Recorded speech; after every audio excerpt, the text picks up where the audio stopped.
So I'm just trying to remove the waiting room. There we go. Perfect. So I'm going to formally start now. Hopefully a few more people will join us. But my name is Taz, and I am essentially your host for today. So you're going to have a lot of extroversion thrown at you throughout today's session. And I'm here really representing the Centre for Psychology at Work. And we were recently founded by the amazing psychologists that you can see on screen, some of whom are going to be joining us today. And we really feel that psychology has the potential to really positively influence and contribute to local and global societal challenges. And so we established the centre to ensure really that work plays a positive role in our lives, in our relationships, in our families, in our societies, and in our communities. And we believe that through strengthening community, collaboration, connection, and contribution, we can really make a difference and make an impact to the things that really matter to us. And so I'm so delighted that Ali essentially came to us to invite us to collaborate with this event and to host this event, because it's an area and a topic that really means an immense amount to all of us at the centre.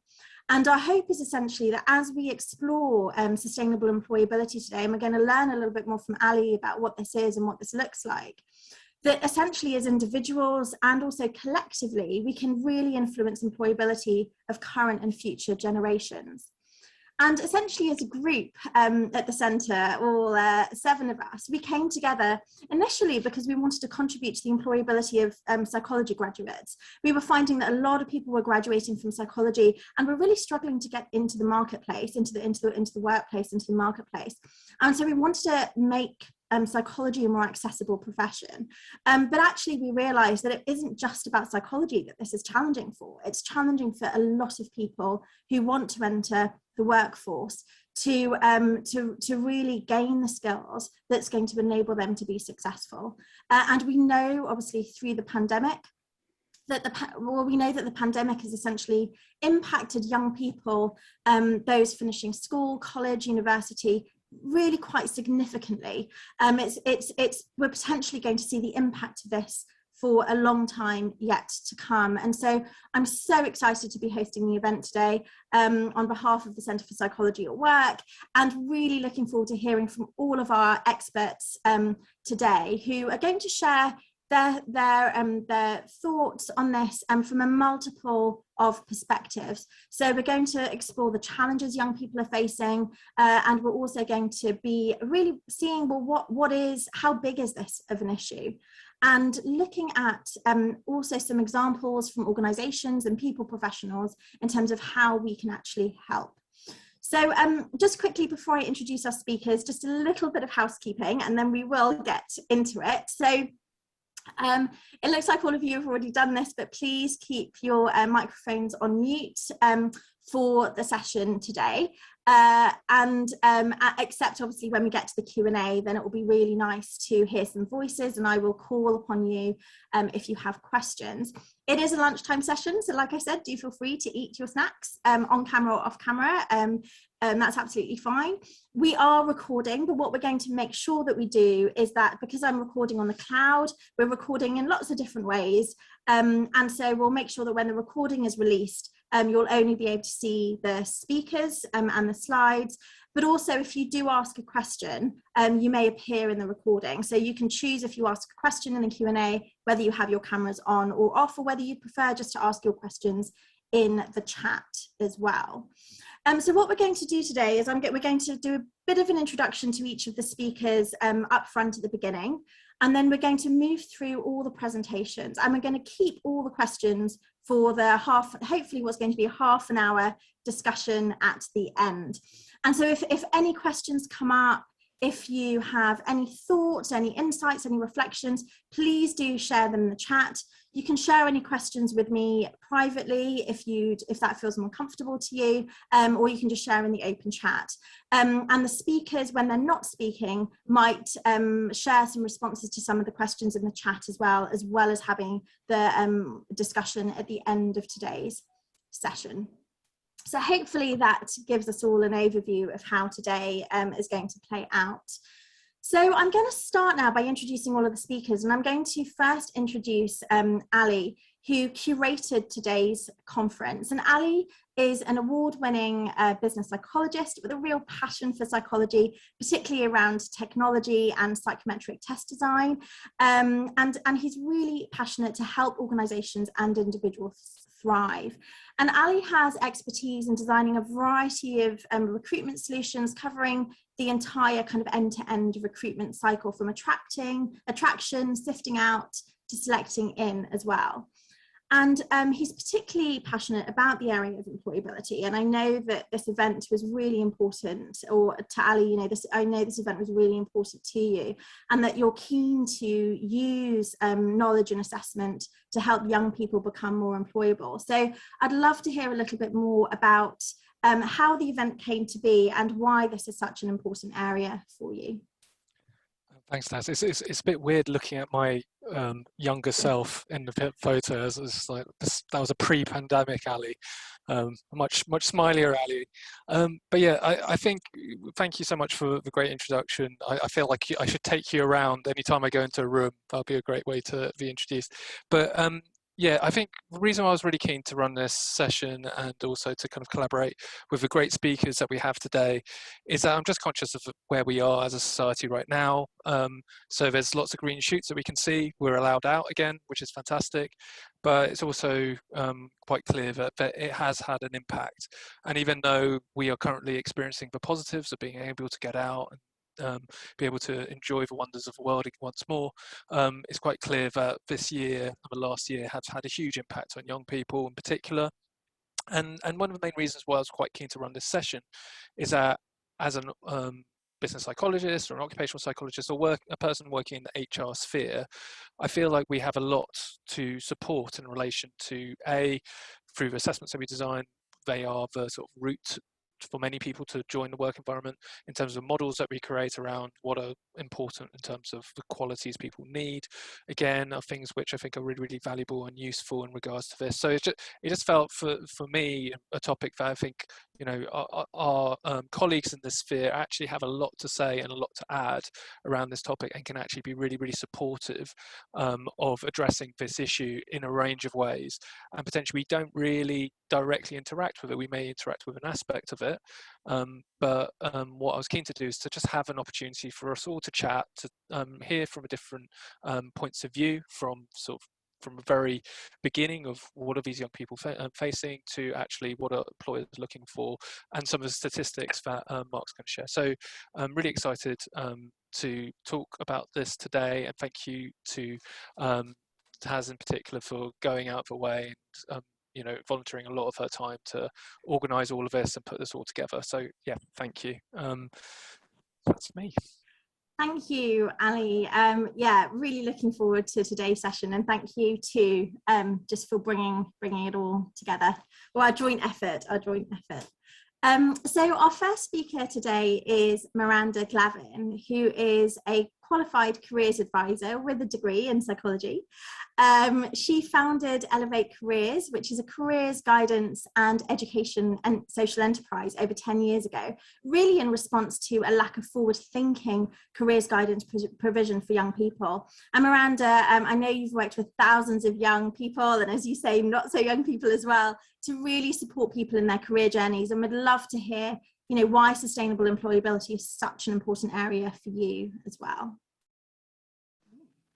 Hello everybody, good morning. You're going to hear much more from me shortly, but yeah, I mean, careers is my absolute passion, it's my life, and I think it's been, over the last year especially, it's become clearer and clearer that young people are really struggling. They're going to struggle for some time, but also older people as well. You know, we're all had challenges in terms of being employed, staying employed, looking to the future, you know, building our skills. This is all, you know, been tested by the current climate. And I think the work that we do with young people right now is crucial to make sure that they are properly prepared for their futures. But also, you know, I'm really interested to hear from perspectives of you guys working kind of at the other end, or, you know, the next step. to see, you know, more collaboration, because I think that's the crucial thing. It's about working together and making sure that people are supported from, you know, age 4 to 40 and 80 and 90 all the way through. And yeah, let's see if we can make that happen. Thank you, Miranda. And so next, our next speaker is going to be Mark. And Mark Abrahams is a chartered psychologist who helps organisations to make really effective use of data to inform decision making. And Mark, I know you use data analytics in the vocational training, education and employment services sectors, and the end users of your Aptim platform are actually mainly job seekers and apprentices and vocational learners. And again, we'd love to hear yet again why this topic, sustainable employability, is an area that is also really important to you as well. You might need to unmute yourself there, Mark. That might help. For me personally, I'm going to go back many, many years. After I studied my psychology degree, I actually spent life initially working for a local career service, similar to probably the role that Miranda's involved in, supporting young people into work. And that was at the recession of the 1990s, in 1990. And then from there, I've worked I came into occupational psychology late, so I went through a progression of then moving and doing a teaching role in the further education sector, again, helping young people get into the workplace and getting hands-on experience of the challenges that they overcome or need to overcome. And let's face it, some people start out with quite challenging circumstances, which makes it harder for them to take off.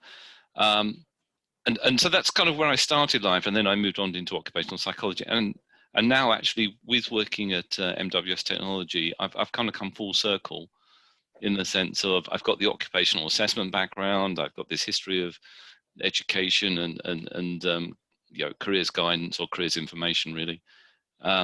So it's important for all our futures, for the new generation to be able to grow and progress, and for skills and to have opportunities. So that's why it's personally important to me. I've invested a lot over the years. Thank you so into much, young Mark. adults. Oh, sorry.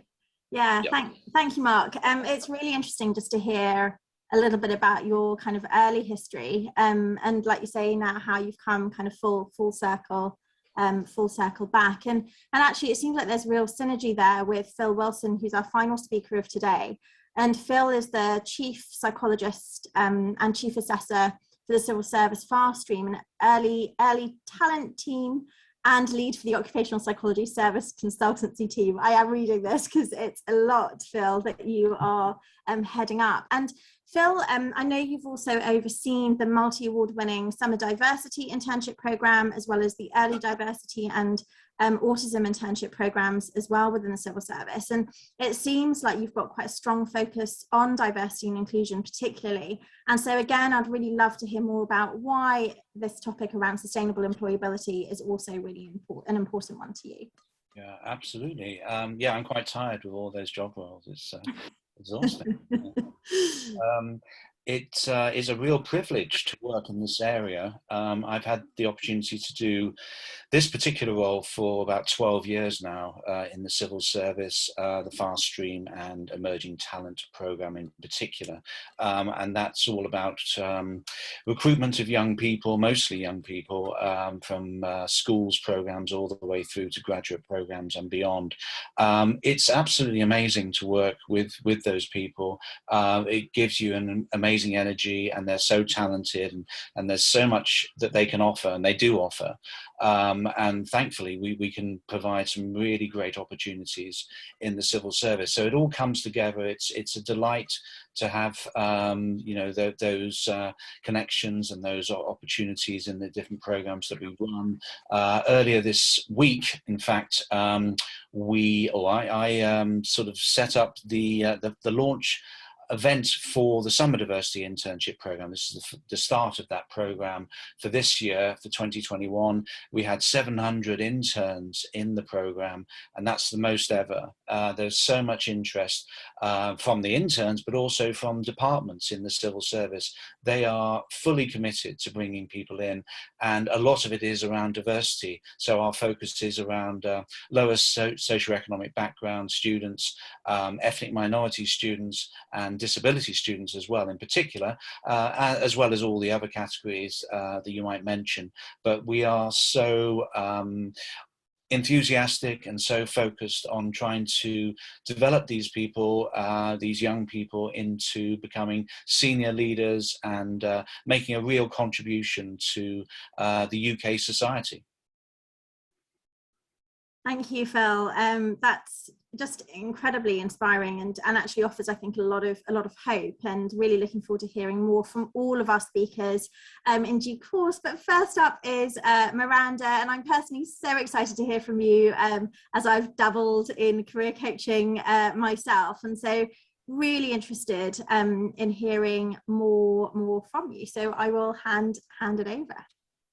Thank you so much, Taz. I'm just going to do a quick time check so I stay on track.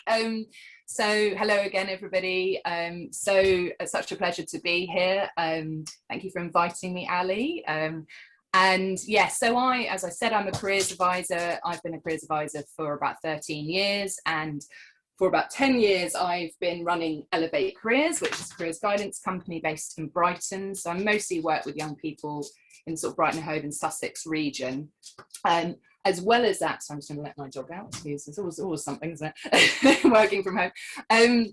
As well as that, I run Get Career Confident with Sussex Learning Network, which is a career service for young people in Sussex, funded by the government pot of money, which is called Uni Connect. And I've just started a new company, Career Starter. So I'm going to talk about both of those a bit later, but I just wanted to give you a sense of why I'm here, why they've brought me in, that I work with, as Taz said, thousands of young people, have done over the last 10 years. And I have a real sense of where they're coming from and what they need and what their challenges are, which is kind of the main thing that I'm going to focus on in the time that I've got to speak to you guys today. So next slide, please, my glamorous assistant. So yeah, I'm going to focus on the challenge, or really the challenges for young people, what we're doing to help on the ground. Because I think traditionally, I mean, if I asked, I'm not going to ask it, but if I asked, you know, what was the careers guidance you had at school like? I would guarantee 99% of you would say, oh my God, my careers advisor told me to insert terrible job idea. And I think a lot of people have got that kind of perception that careers guidance and careers support in schools, yeah, non-existent, I can see Joe said, is still really poor. And I'd like to at least sort of challenge that a little bit, that we're doing, I would say, certainly my team are doing a fantastic job, but there are a lot of things that need a lot of help. So yes, next slide, please. Very brief history, because I'm not going to dwell on this, but just to give you, the slides have gone a bit funny, but hopefully I can explain them. Just to give you a little bit of a sense of what's been happening kind of on the ground within the education system. 2012, the government decided to disband Connections, which had been the careers guidance service up till that point for some time. And then was kind of wilderness years where schools and colleges were just expected to kind of get on with it. Of course, very little happened because there was no money. And then the Gatsby benchmarks were introduced in 2013. And they've taken till now to kind of start to really bed into schools, but it's making a massive difference. And if you've not heard of them before, I really recommend you go and have a look. So they're the benchmarks that schools are expected to try and meet. And also the Careers and Enterprise Company, which I think was formed in 2015, which is an employer-backed body, and that tries to kind of link schools with businesses. So I guess what I'm saying is there is stuff happening now, which is fantastic, but we still have a really long way to go in terms of how we support our young people. Next slide, please. So the challenges, of which there are many. there are more than what I've got on here, but this is just to kind of the tip of the iceberg, maybe. The major one that I think is so deeply rooted and desperately needs addressing, and if anything, recent years has doubled down on what, you know, that this is a problem. The curriculum time, you know, in schools, in colleges, it really differs. You might have an hour a term for some year 11s to do anything related to careers, similarly in year 13, but some schools might give them 10 hours.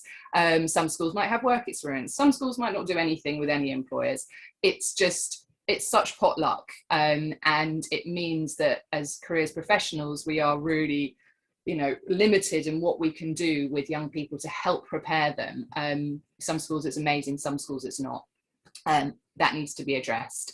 The other issue is academic success. Progression onto university is still kind of considered as the ultimate measure of you know, you're doing well.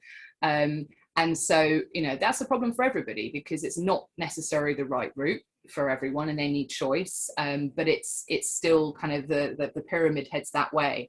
And yeah, so that those two are kind of major issues. Access to workplaces, if you guys are my age or older, not giving it away, but late 30s, let's say, then you probably had a job when you were younger. You know, I had my first job age 12, and I'm not saying that set me up for life, but it absolutely gave me some of these key employability, career readiness skills. It was started introducing me to them at a young age. 15-year-olds today, most of them are not getting that, and that's partly to do with kind of the laws around working, which are obviously good, but it's meant that they're not able to access that fantastic support. Limits of clear pathways into employment. I sort of already touched on this a little bit, but university is the easy option. You know, schools and students get what they need to do to end up there, whereas, you know, employment, apprenticeships is such a kind of, you know, an open field. And if you don't have really strong support, either through school or parents, to access it, then you're really stuck. And the other flip side of this, which I'll talk about a bit more in a second, is employers, I still think, are not attracting young people in the way that they want to be attracted. You know, when I look at some of the apprenticeship advertisements on Find an Apprenticeship with a young person, and I think, I don't even understand what this job is about. So how on earth are they going to? So there's a lot around, you know, application processes, job advertisements that I think can be improved. Social mobility, you know, I could talk about that all day, so I'm really just going to briefly touch on it. But one key thing I think is interesting is that often the students that don't want to go to uni are the ones that actually have less employability acumen. So they need a lot more help, but that, you know, whether they get it or not is the issue. Yeah, I mean, I think that might be something that comes up in the discussion, so I will leave that there. But the other thing I wanted to just briefly mention was the impact of tech. I think most people think, you know, surely if a young person wants to get a job, they can just Google the things that they need to do in order to get this job.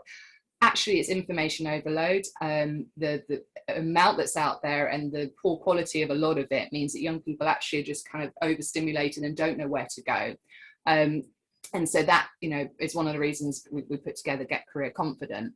And I also, from this last year, and I didn't put it on the slide, but I meant to, the impact of sort of virtual fatigue and also mental health issues, which is a key issue, I would say, at the moment, I think is going to be huge in the next couple of years. It already is, but it's only become more so.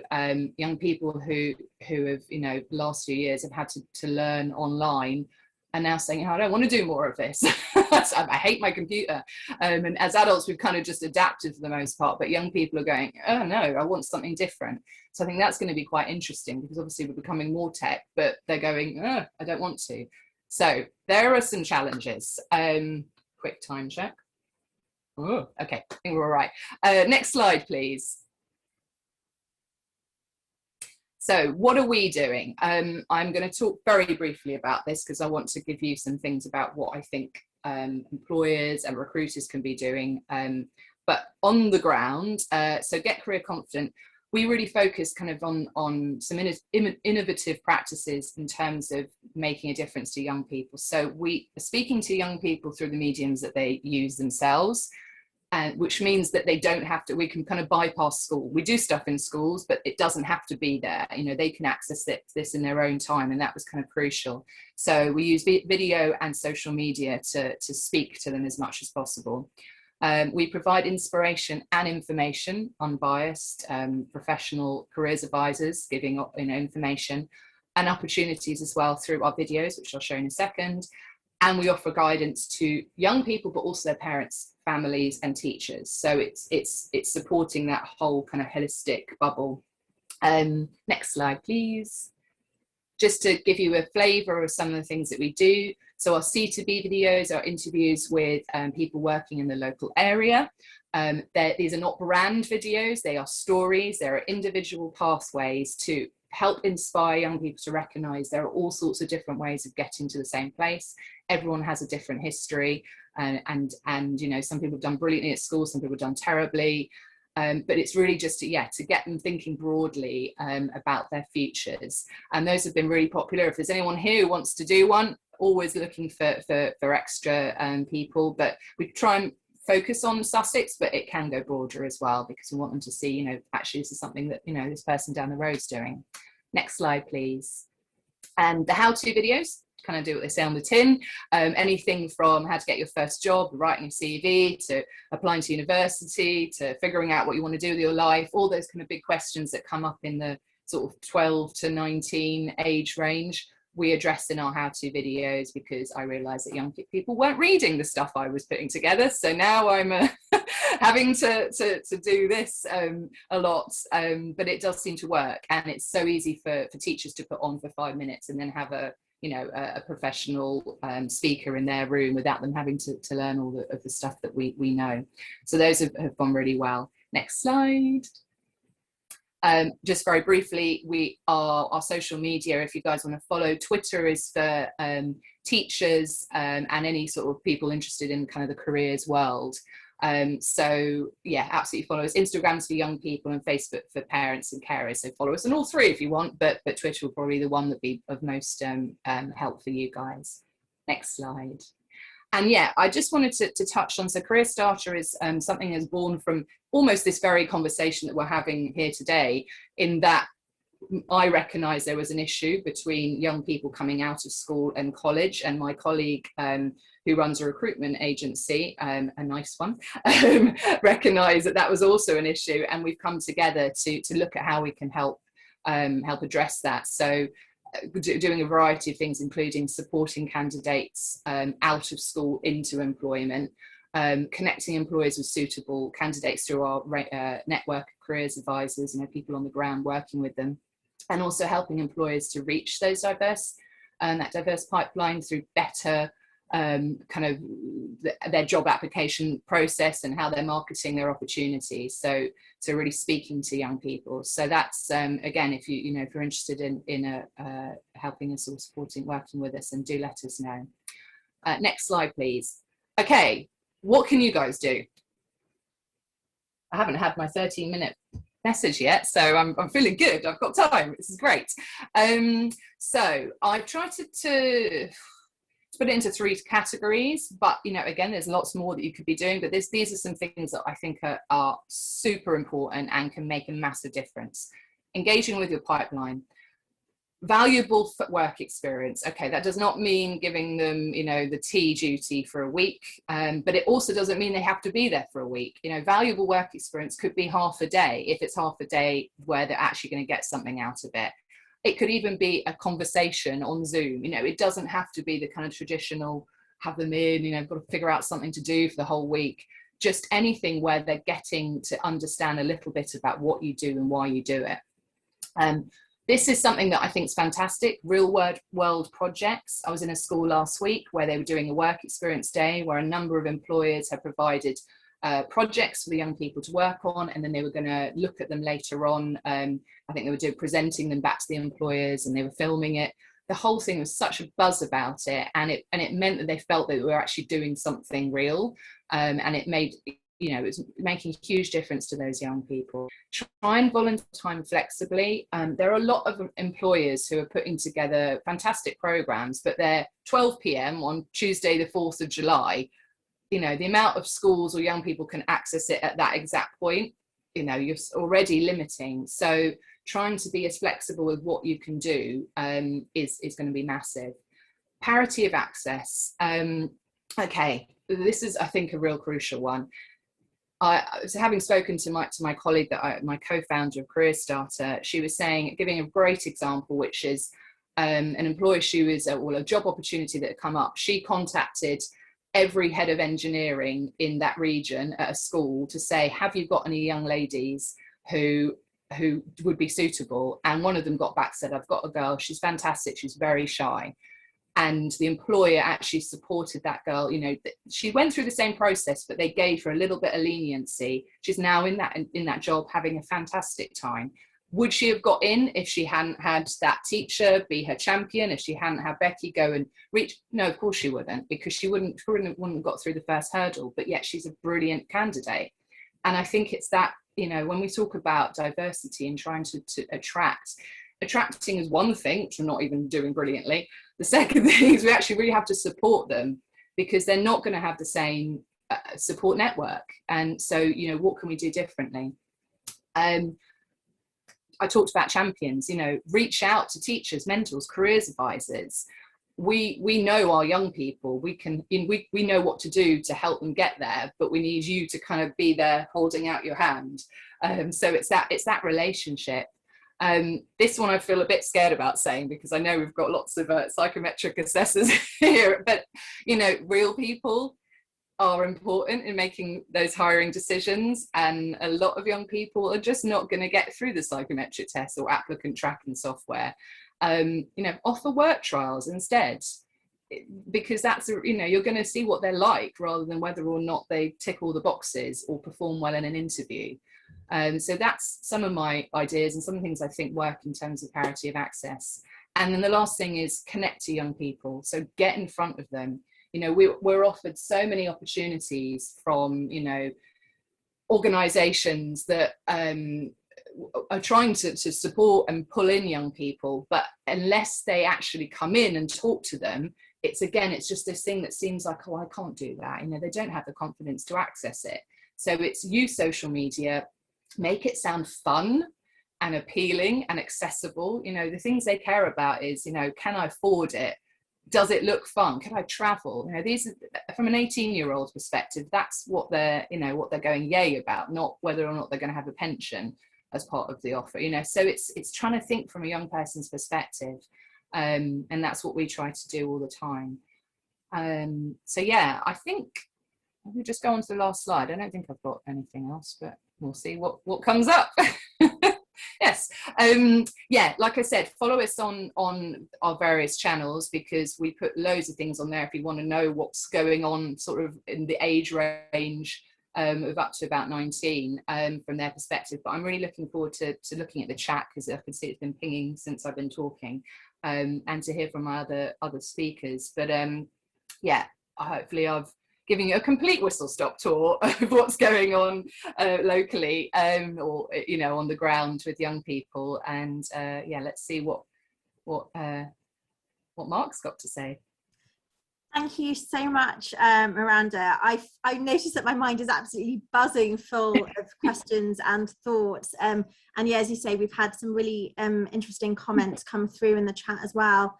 I was really interested in what you shared about well, firstly, what we can do, but also that link between, you know, what a student's or young person's experience is and what we think is good in terms of ads, and, you know, and that real disconnect. And it'll be wonderful to see kind of how we can really start to close that gap.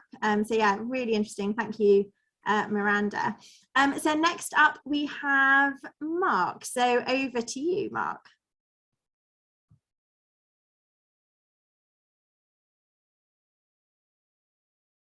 You're on mute again, Mark.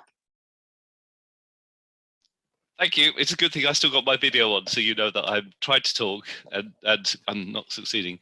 Good afternoon.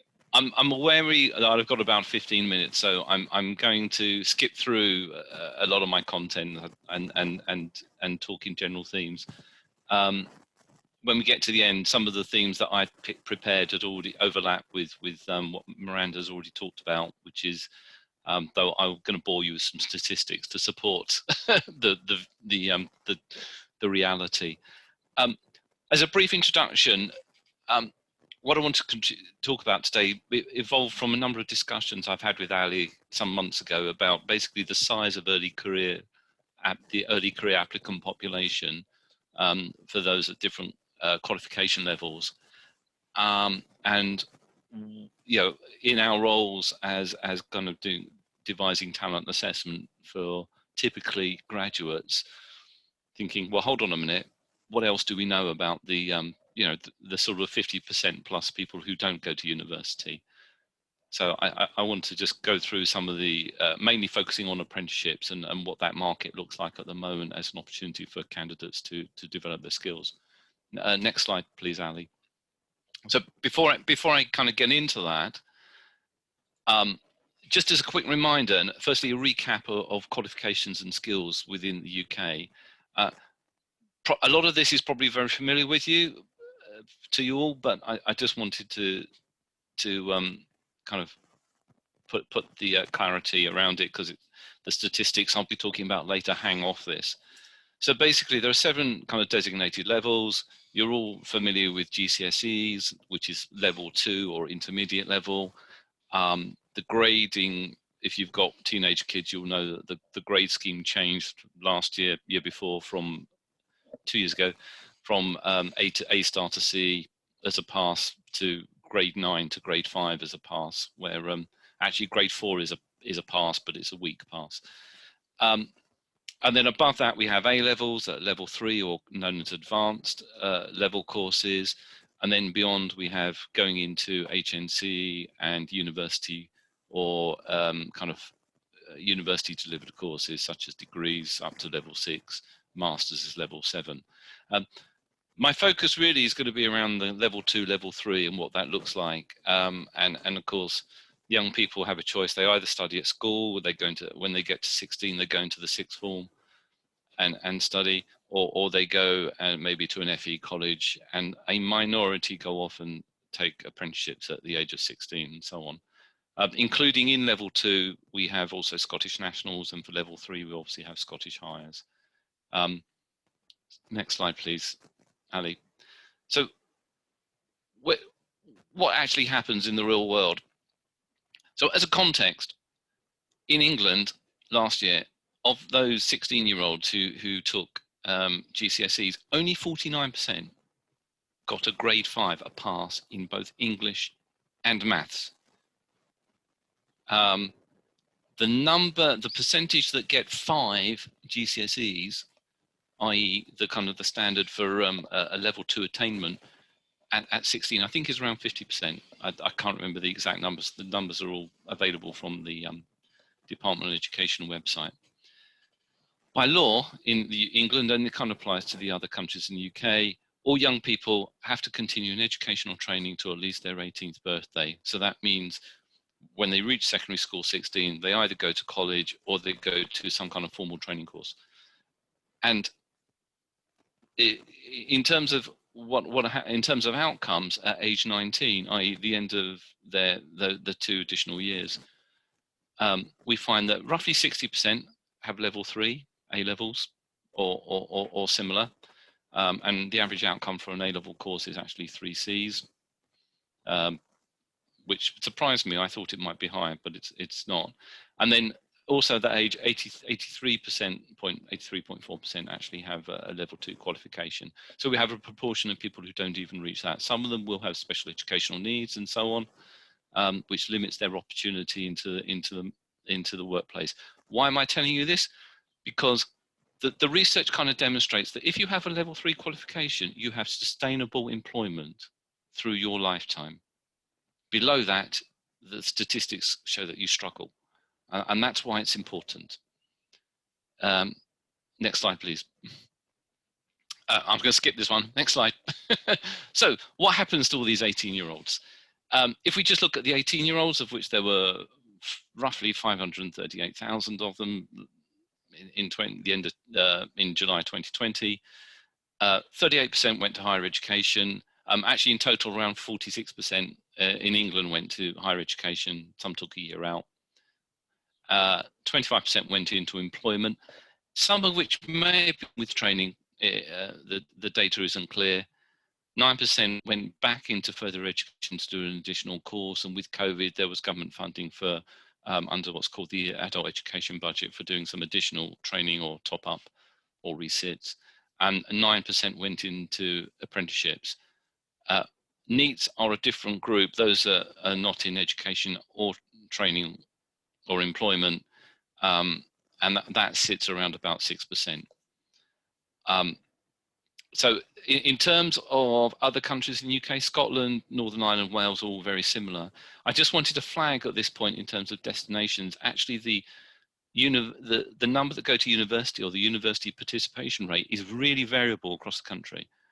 There are some local authority districts where it's very high, somewhere around 80%, somewhere it's only 25%. Yeah, so if you're working doing careers guidance in a place where basically very few people due to opportunities don't go into university, you've got potentially have a massive task on your hand. How do you motivate and find opportunities for those individuals?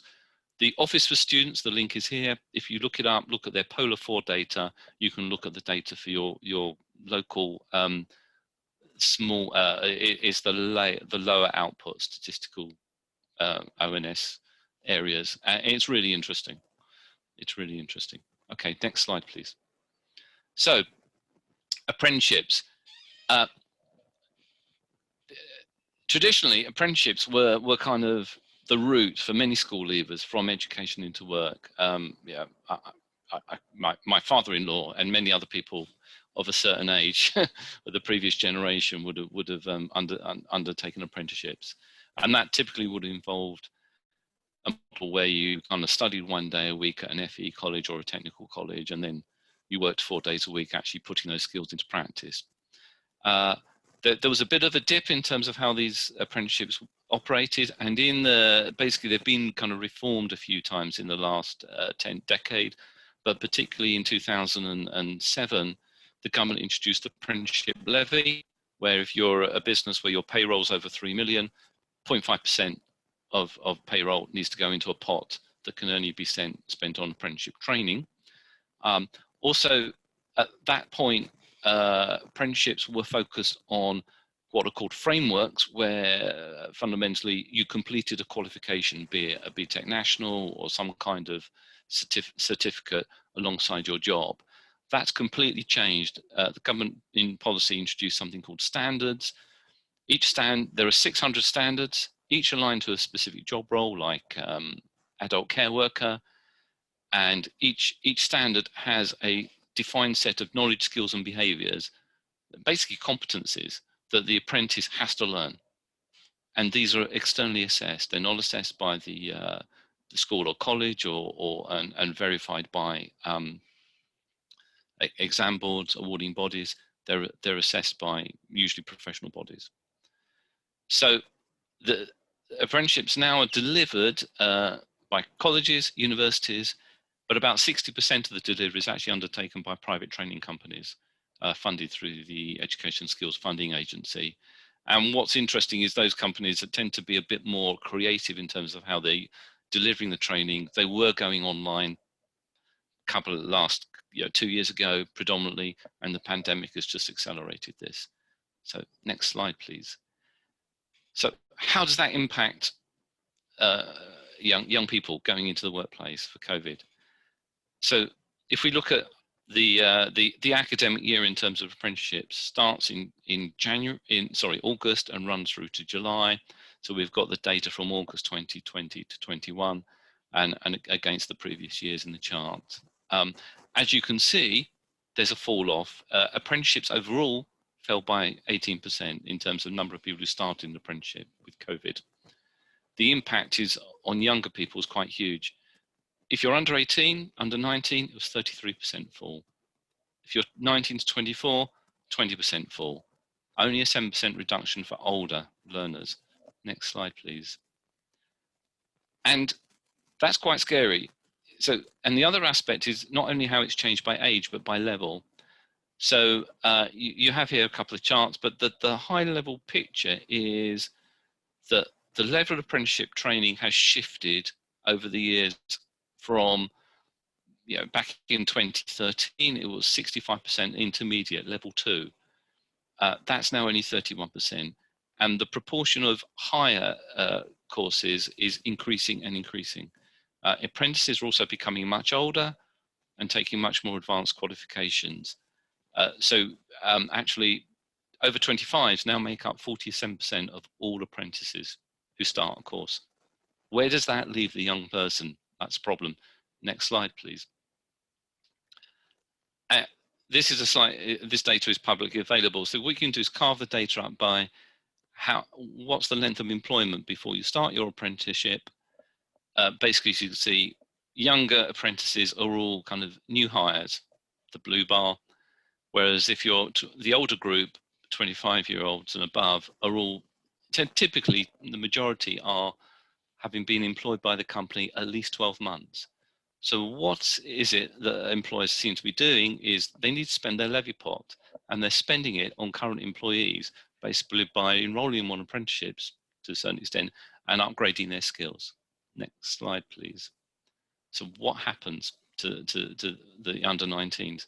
So here's a list of the top level apprenticeship courses taken by under 19s, hair professionals, mainly level 2, the kind of typical entry level roles you'd expect to see in childcare, hair, business admin, and construction. Can I go to the next slide? Can we skip this one? Go to the next one, please, because of time.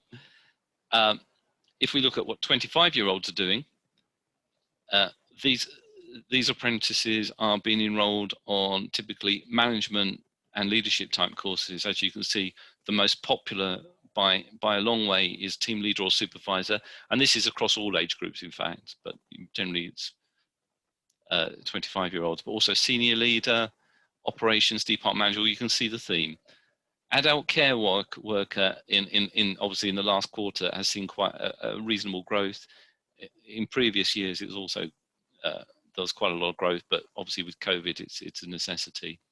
And but basically, you can see that the focus typically is along supervisory roles, and it seems to be that employers are making use of their levy fund to develop management skills. I don't have the data to show whether that's combined with a reduction in privately funded management training. And this aligns with various evidence out there from, for example, the Open University Business Barometer, where they say that they report that 60% of employers say they can't attract workers with the skills they need. In particular, there's a need for increased management and leadership skills rather than industry-specific skills. Next slide, please. So just to highlight then, what are the causes behind this? And I think Miranda's already highlighted some of these. One is employers need to spend their pot. If they don't spend it, they lose it. The most popular standards are around supervisory and management roles. There's also an hourglass jobs market. There's a trend in recent years, and this is again well documented, that automation, other factors mean that jobs are splitting into either very high skilled roles or low skilled roles, and the middle's being lost. And the other factor here, which is really interesting, the Government Employer Skills Survey highlights that 35% of employers who actually hire school leavers and college leavers say they're not prepared for work. They're not ready. Okay, 65% are, and the number is 20% for university graduates who are hired. That's what they report. So there's a big gap going on. And then the question is, how can we make young people more easily transition into work? Last slide, or next slide. So again, some of these things will be familiar. How do you get workplace experience for young people? Death of the Saturday job, interesting statistic. 18% of 17-year-olds now have a Saturday job or part-time job. 20 years ago, the number was near sort of 45%. And actually working part-time during school is now flagged as a diversity disadvantage flag by many organisations, and Phil probably will comment more on that. The other issue, schools aren't engaged enough with employers. Learners have to organise their own work experience. And interestingly, schools are very much targeted on exam results. They're rewarded for getting 5 GCSEs. Scotland, Wales, and Northern Ireland don't publish league tables anymore. They've dropped it, probably because of the impact on that. There's one other statistic for you that Youth Employment UK did some research. This was about 4 years ago. Found that 63% of those who replied said they'd had no employers attend their school, and 74% said that when they left secondary school, they just didn't feel prepared, that they had the knowledge and skills required for work, which means they're not at a place to, fly, really. Last slide. I've gone over, so thank you. I just wanted to say, if you're interested, there's some reports out there. There's a UK's report on the death of the statutory job. There's a House of Lords report on overlooked and left behind, looking at what happens to the non-university cohort. It's about 5 years old now. It was published in 2016.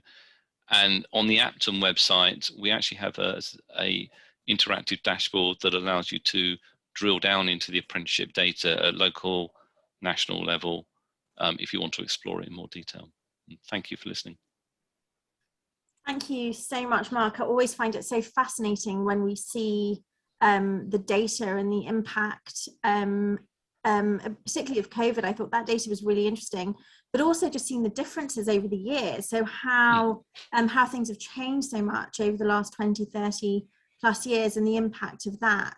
So really fascinating. Thank you, Mark. So next up we have Ali. So thank you. Thank you. So Mark, that was excellent, and some really valuable stats there around the level of impact. My session is going to be slightly different. I'm going to be talking about a particular case study or project that I worked on. As I kind of alluded to, I'm really interested in the area of employability.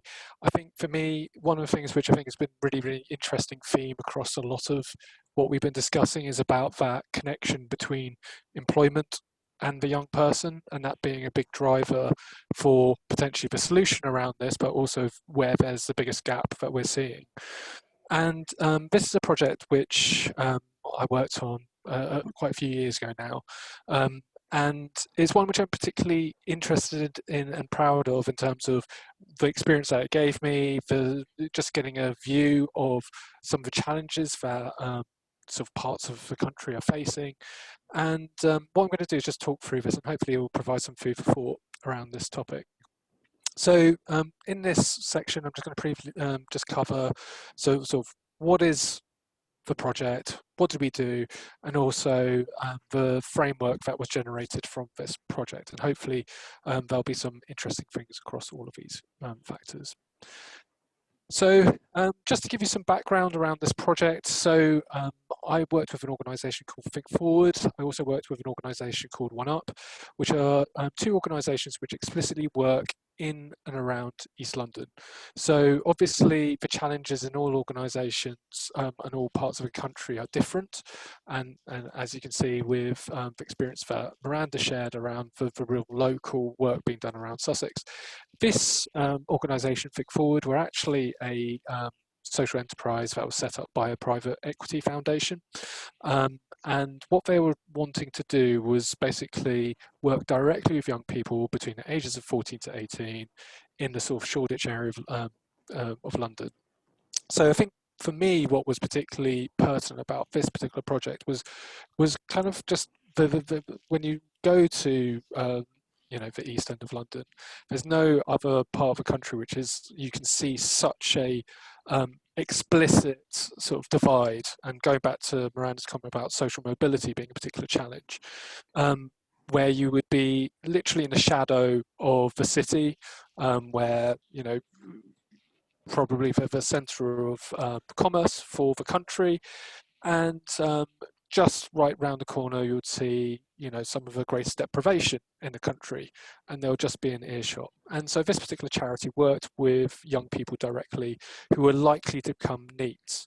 So the term NEET, some of you might be already aware of, is basically people who are not in employment or training, or education or training. And basically what they were trying to do as a sort of an organisation was to basically work in these schools and directly work with people who have the greatest risk factor. So people who were most likely, they felt, were either struggling at school or were potentially likely to leave school due to either external circumstances or just a desire not to stay in education. So this particular project and this charity would work and identify with young people who are most at risk of dropping out of education and employment, and then they would work with what they would call a coach. So these coaches would be external to the, so they weren't paid by the school, but they were supported by the school, and in effect their main role was to work directly with these young people who are likely to drop out of education. So the reason I kind of came to this particular project is actually through a friend, so a person who was going to speak on this particular presentation today. Unfortunately, you've got me instead. But explicitly, one of the things that we were discussing, you know, was just around the topic of my job, and she was talking about her job. And actually, there was this understanding or recognition that actually there was something that wasn't explicitly being done, which was around, okay, so we are helping all these young people. We have a sense of what we want to do, but we're not making it particularly explicit. And neither are we particularly good at measuring what is necessary to help these young people to thrive and be more employable. So for them, they've been already thinking about this, but in effect, they wanted to measure the impact of this program. They wanted to see, okay, so we are investing in these coaches to work with these young people. How can we actually see what this impact looks like, and how does it actually play out in the schools? It was also used to kind of see, okay, actually, we want to adopt technology more, we want to use it more, because actually a lot of our processes are sitting outside of that. And fundamentally, what was actually more what I kind of suggested as part of it, because in effect, the coaches were doing a lot of the work with these young people explicitly. And so one of the things that was also highlighted is actually these things that you can use to measure impact could also be used to help develop the young people. So what are the softer skills? Can we measure those softer skills, and can we actually use? And this again kind of also is the reason why I thought this would be great to have an event like this, because I do think there's some things that business psychologists or occupational psychologists can potentially immediately go, oh yeah, we do this already, we do this for people various parts of the organization, but actually the people that we don't do it with is potentially the people who will get the most out of it. Typically we would work with leaders or people in an organization who already have reached a relatively area of success, and actually these sort of solutions could work really, really well and have more impact on young people. And that's a general comment, is that actually one of the reasons why occupational psychology has a particular area of which I can think is valuable is that, again, there's been a shift away from in psychology as a whole, from deficit to actually what is the positive aspects of psychology and how can that be used. And a lot of employers talk about this concept of mindset and why that's valuable. So I felt that one of the reasons why they felt that occupational psychology could help is that we're good at measuring stuff, we're good at identifying models and psychological solutions, and typically we have some form of online delivery mechanism by which we do that. So what did we actually do? So we went through the normal stages of development, but the thing for me which was particularly pertinent and really fascinating was actually being able to work directly with these coaches, these people directly work with these young people who are dealing with really significant issues with these younger people. You know, there's a lot of issues with drugs and crime which they're dealing with, which I personally would crush most normal human beings, but these young people were able to not only deal with these huge significant issues in their home life, but also turn up for school and lead pretty awesome lives as well. So it was great to be able to work directly with both the young people and the coaches to identify what are the things which they need to help develop them. So the key thing here is around actually how did we identify this framework? What did we do? We did, I think the key, just reflecting on those times, is ultimately all the expertise sat with those young people. All the expertise sat with those coaches. They knew what they needed to develop. Those coaches had already explicitly been working on it and doing it basically intuitively. They knew that they needed to help people feel more confident. They knew they need to make them build their aspiration, for them to actually not just learn, but actually like the act of learning and recognizing it's valuable. And so what we did was work with these coaches to basically identify what are the characteristics that they want to develop in these young people, and how, what does this actually look like, and how do we measure it. And to develop this program, basically they did it across 12 secondary schools. They carried out a pilot of 277 sort of young people. So even though the actual programs would usually focus on about 10 to 20 people per school, there were about 12 schools in this initial pilot, which then was used more broadly. And there's some statistics down there, but in effect, we did lots of the standard things to kind of measure what's the level of impact, is there any kind of correlations between things about positive outcomes, such as level of happiness, etc. But going down to what was the actual framework that they developed, what were the things that they felt were valuable? And again, people talk about this concept of mindset, they talk about lots of different things, but ultimately what the coaches kind of identified, that when they were working with young people, there was two things that they wanted to directly address. There was almost getting at that soft skills of what are the sort of things that will help you, whatever job you do, to help you find that work. What are the things that I want to, in effect, help that young person leave with? So what they wanted to do was to make sure that the young person felt more confident in their own skin. They wanted them to feel more positive about where things were going. They wanted to actually create some sense of aspiration, because I think a lot of these young people will be never given the same aspect of going, no, you can achieve this is something that you can do. There's almost this alienation, even though they're living in the sort of like a shadow of the city. They never imagined that their lives would ever interact with the city. They also, you know, they didn't, they wanted to get those young people to think about actually what does my effort, having made demonstrating effort in and of itself, is worthwhile. They wanted them to think more flexibly about things. They wanted to have a desire for learning. They wanted to understand their own emotions and also manage their emotions. And so this was all driven by what the sort of coaches wanted to develop. But I think just reflecting on our own careers and where we're all at, we're talking about employability of young people, and that's really, really important.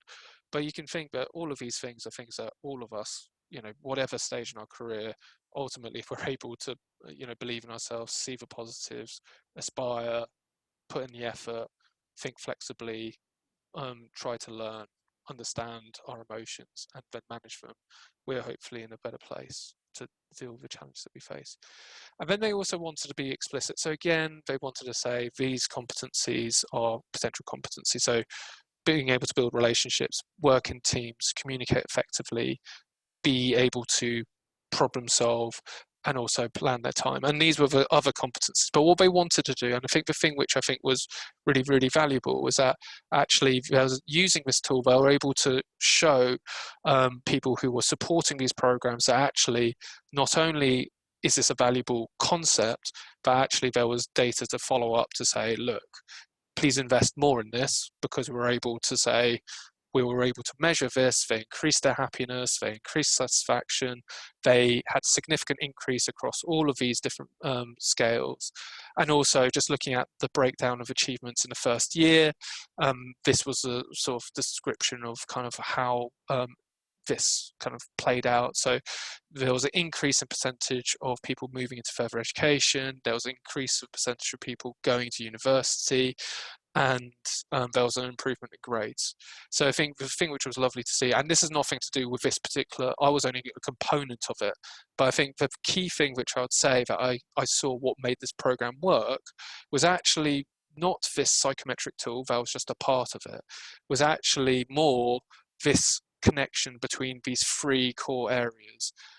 The coaches basically worked with companies such as PwC, Ernst & Young, all of these firms which were literally down the road from those young people, and they enabled them to basically engage with each other. So they tried to bring all of these things together. The coach was there to support the young person, keep them in, make them feel motivated, feel heard. And then education was there to enable the individual to kind of feel that there's something that they can work towards. It wasn't impossible to improve their roles. But I think the big component, which I think was really important, was that employer connection. And I think this is why this program particularly was really valuable. And I think this is where also the passion for saying, actually, can we get more employers talking to young people as a starting point, I think is really critical, because I think we can all reflect on our own careers and where we were before work. And even though, you know, work is not always perfect, but it gives us drive, it gives us focus, it gives us a sense that we're influencing the world. And so trying to connect younger people to employment earlier will hopefully be really, really valuable for everyone involved. So in summary, my final slide, I think basically what I think really was highlighted was working in a multidisciplinary area. So I think the key thing is we all have lots and lots of expertise, but what's brilliant is when you bring those expertise together. And I think when we think about innovation, ultimately innovation is never some kind of step change. It's usually different hats being worn and being brought together, and having these different thoughts together elicits better ideas. So it really highlighted that actually having this multidisciplinary approach is really, really valuable. This project as a whole just shows the value of investing in people. You know, ultimately, if you invest in people, it pays off. And I think this is one of the things which will be great to see in terms of what the government likely to do, whether there's more that can be done to try and invest in people to enable them to be ready for work. Because the more people are work ready, the better it is for the economy, and better it is for people's sense of satisfaction. The model themselves, I think there's lots of employability models that exist. This is just another iteration, but what was really valuable was that it enabled both not only to measure something, but actually have a language which people can talk about, saying, look, we might become very familiar with this sort of language, but at that age, it's probably very, very new. So actually, one of the things that was great was just actually talking about these types of issues quite early. And the final bit is that employer is really critical component to all of this. If we can build that connection between the employer and the younger person earlier, I think that will address the satisfaction the person may feel, but also hopefully their potential to be able to thrive when they come into a workplace. Thank you, Ali. Wow, what a phenomenal project. I'm so just inspired by those outcomes, like and just the ability to measure what you measured, and that journey that you saw. And again, just inspired by that interdisciplinary, multidisciplinary working. I think often as psychologists particularly, I think we can become quite insular in the way that we work. And I think, like you say, it's kind of joining up all of those different pieces to create a really holistic approach to tackling some of these challenges that young people face. So thank you very much, Ali. And finally, we have Phil Wilson.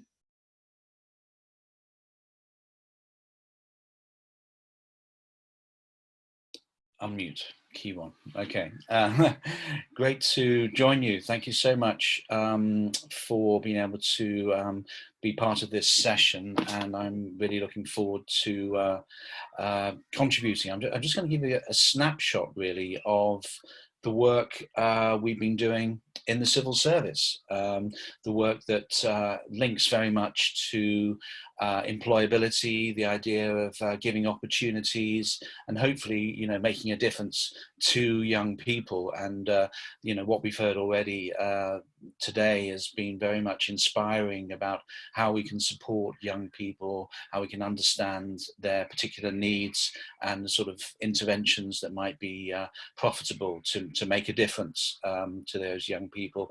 I'll talk a little bit about some of the things we've done, as I say, in terms of helping young people to maybe take control of their career, identify their strengths, identify what routes there are to be successful in the employment area, and support their success generally, and also just mention inclusiveness in terms of, you know, how is it when they move into the workplace, how do they fare, how can we support young people to be exceptional and to be successful.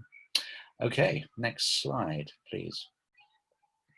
The civil service, just to clarify, is the body that sort of provides the implementation of the policies for government from every different area, from sort of education to employment to transport, and of course Brexit and COVID interventions as well.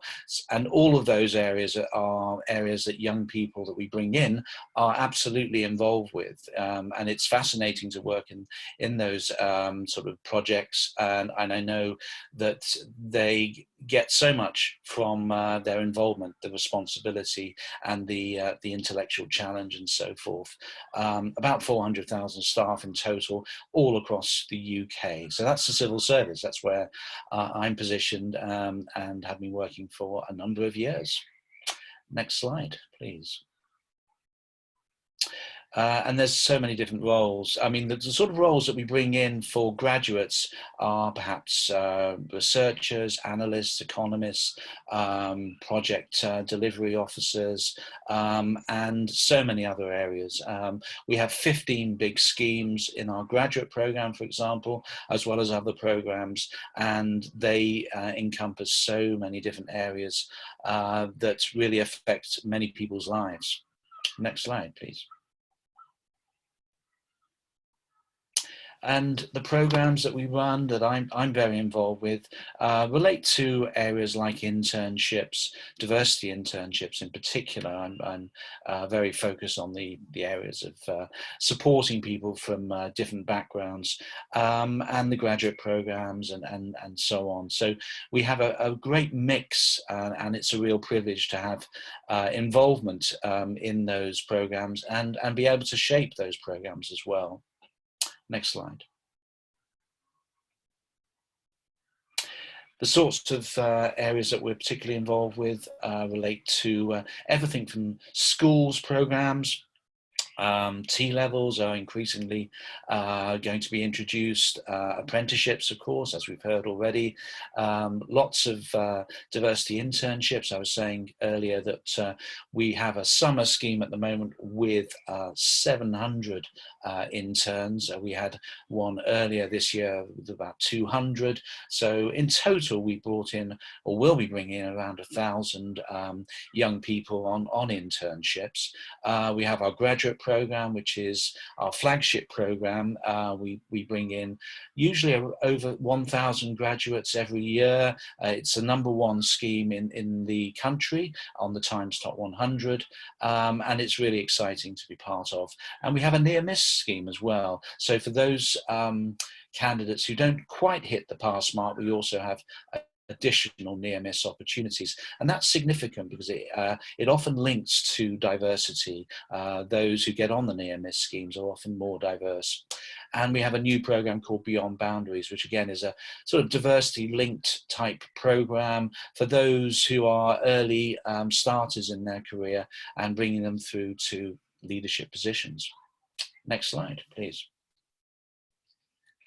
The Early Diversity Internship Program is one of the key programs. We have, as I say, about 200 interns every year, or 250.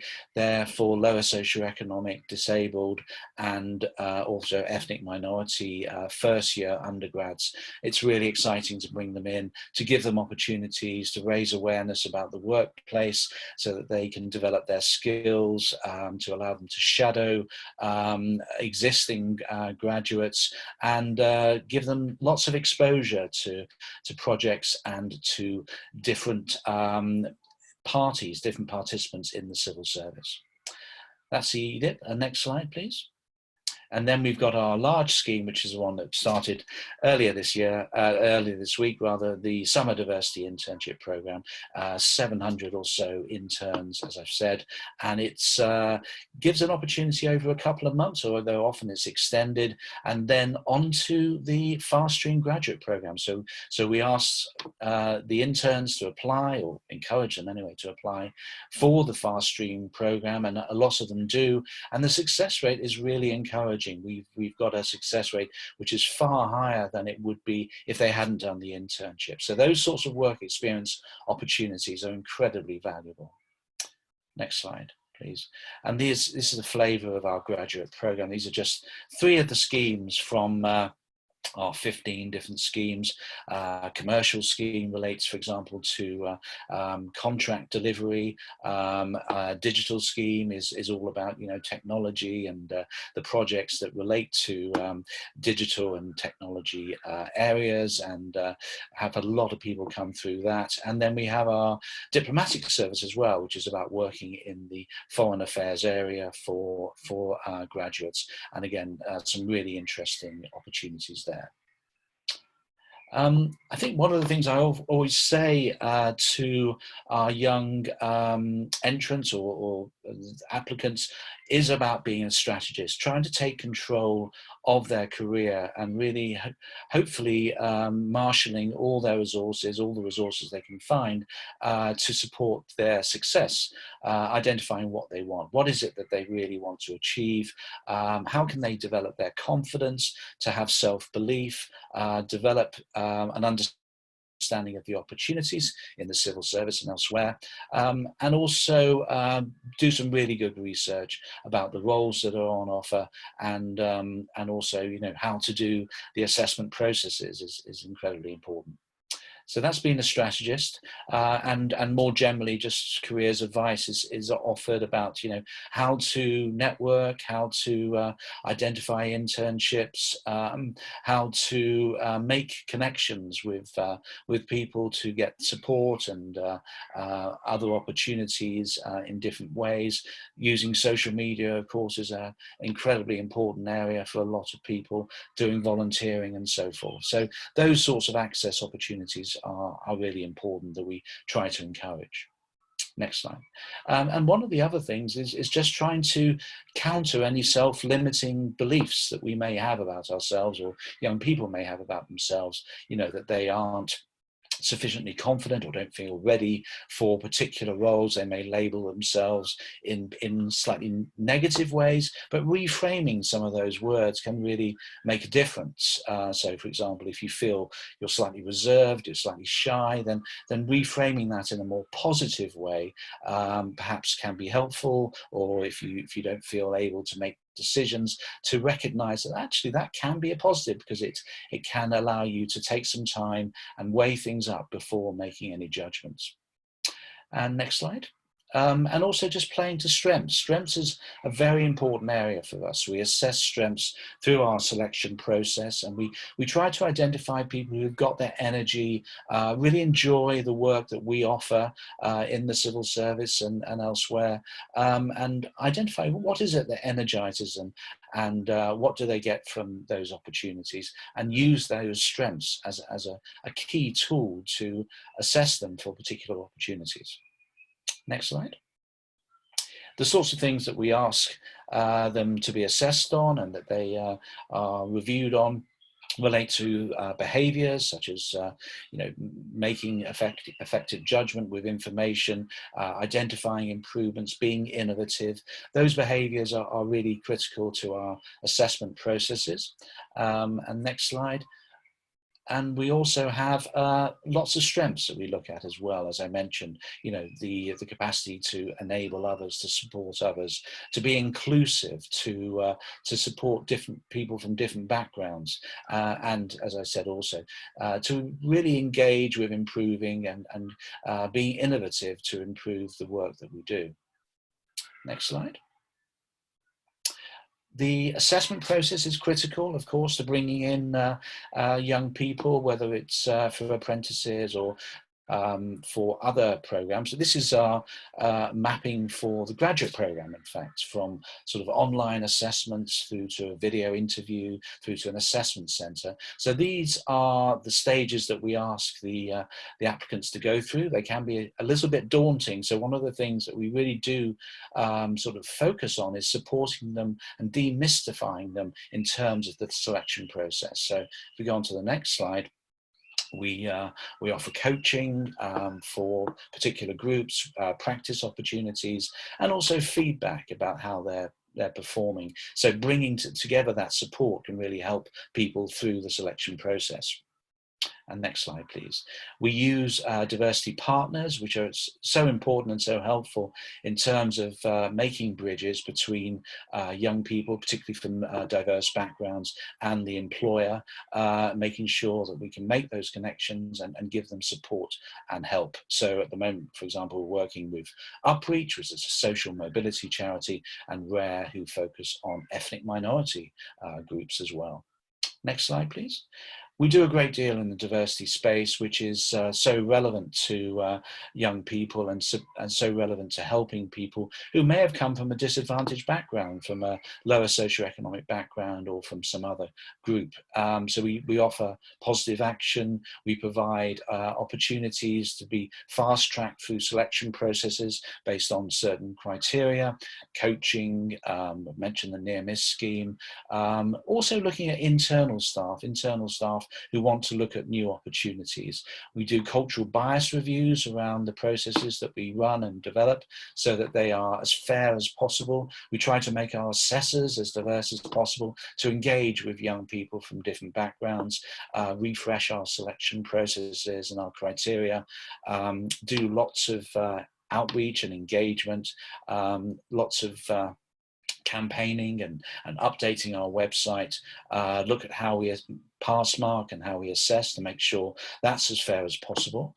TTO is time to offer, trying to reduce time to offer specifically, working with partners, as I've mentioned, doing lots of research, finding out about what are the barriers that for young people and how can we support those young people into the organisation, and also things like mental health and inclusion, and working with networks is so important.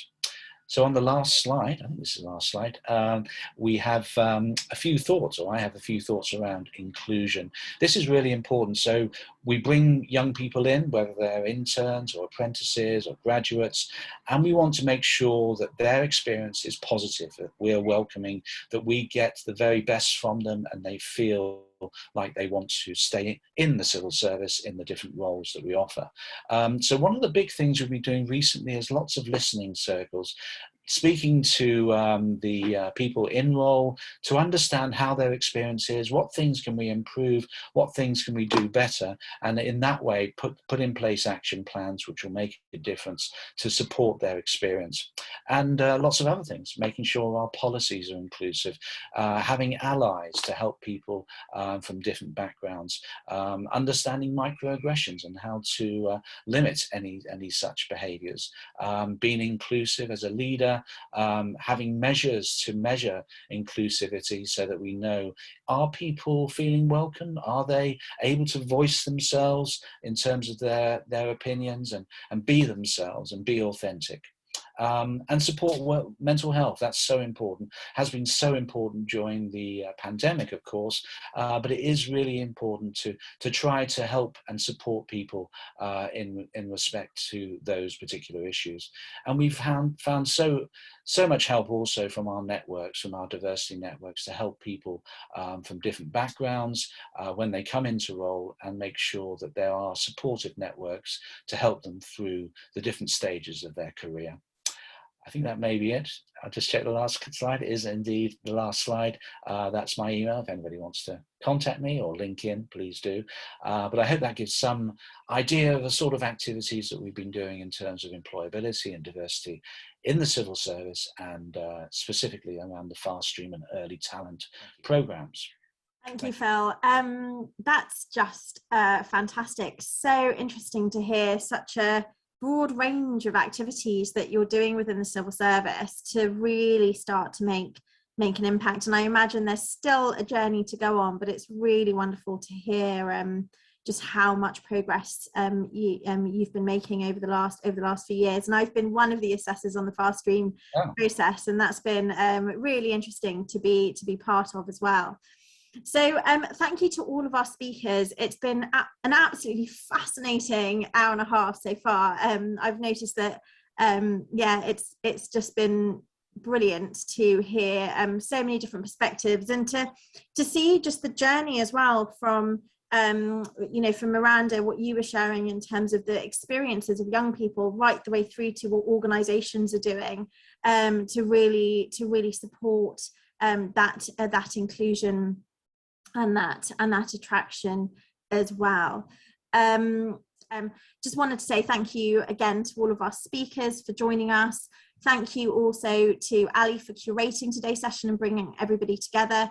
Thank you to Joe for supporting with the marketing and putting really getting all of that out there to get the message out. And thank you obviously to everybody who joined us today as well. In terms of keeping in touch, you can keep in touch with us on LinkedIn and Twitter and Eventbrite. It seems like there might be an interest. I heard from, you know, Doug earlier on that he'd be up for kind of speaking at maybe a future event. So we'd be really interested to hear if people are keen to have an additional event either on this topic or on other topics as well. So do get in touch with us, whether that's via email, which Joe shared on the chat, or via Twitter or LinkedIn, and let us know if there are any other topics that you would be interested in. So just that, with that formal wrap up, I thought I would offer. But yeah, happy to spend another couple of minutes just hearing from our speakers, either on that question or anything else. But just want to say a huge thank you to everyone.